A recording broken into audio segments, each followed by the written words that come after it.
Hello, my name is Andrew Foster. I'm here to talk about how we as humans disrespect ourselves more than we disrespect others. This is just some thoughts I've been percolating on recently. If you have a counter argument, please definitely share. I'm definitely happy to continue this conversation. I want to start by just giving a little analogy. Say you have a roommate or like a family member and you're doing laundry, or you had dirty laundry, and you just want to throw your dirty clothes on the floor. I think most of us have all been there. But if you can do that easily when you live alone. But if you have a roommate or something, you wouldn't just throw the clothes on the floor.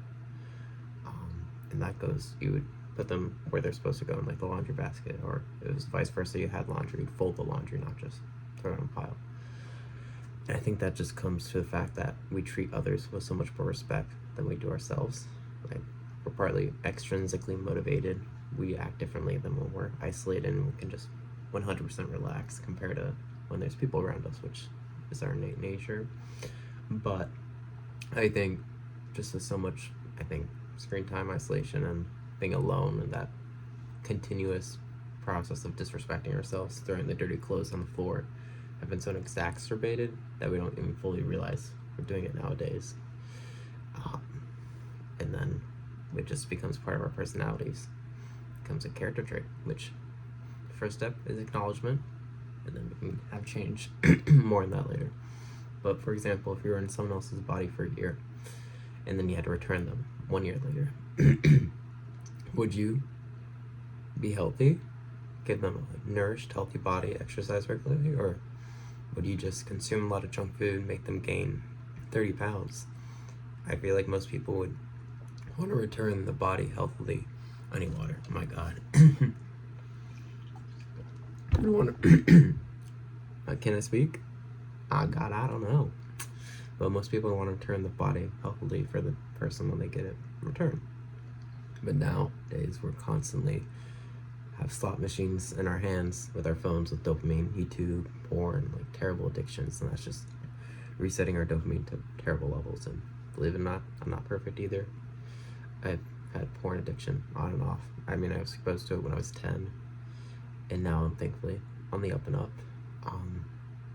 I relapsed a few days ago, but I can make a whole video about that. Like, that one situation has made like my few days so much more worse. But beyond that, I've had much more successful months and multiple months sober from that. And then also YouTube addiction.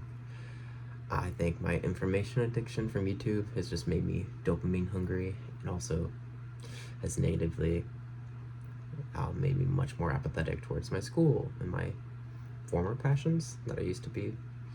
And I could make a whole another video on that. But it was so funny. I actually read this book called Think Like a Freak. It was like just a little bunch of random stories, and be like funny. People are actually much more deceptive than nature. So there was like a scenario in California where they're trying to get people to save more energy environmentally, and then they put things at their doors. And it said there was like one option why people should, like, it protects the environment, benefits society, it saves money, and a lot of other people are trying it for like this better, I think, solar power or AC or something. I read this book a few months ago. But it turns out most people are actually motivated by the last condition. Other people are trying it, and that just goes back. I think we're extrinsically motivated by other external forces, but if you're a lot of intrinsic or internal motivation, let me know how you feel, because I feel like I do sometimes, but like where my most tangible outcome comes from is from other people. And like, I feel like I'm a broken record. There's 1 in a million other people on here talking the same old shit about oh, too much dopamine, we're so postmodern, where the fuck is society going?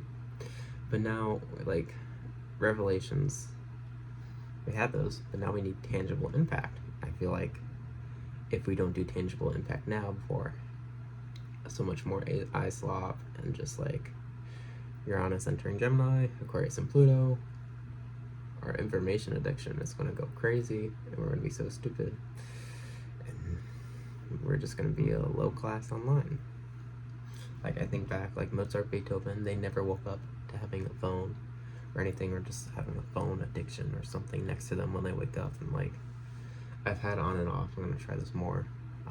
Just leaving my electronics in a different room than I sleep in, and that was helpful when I do it. And then I slip out after a few days, and I'm like, I need to make a more tangible lifestyle and like actually quote mother myself, because my default choices are the default choices that lead to me just continuously disrespecting myself.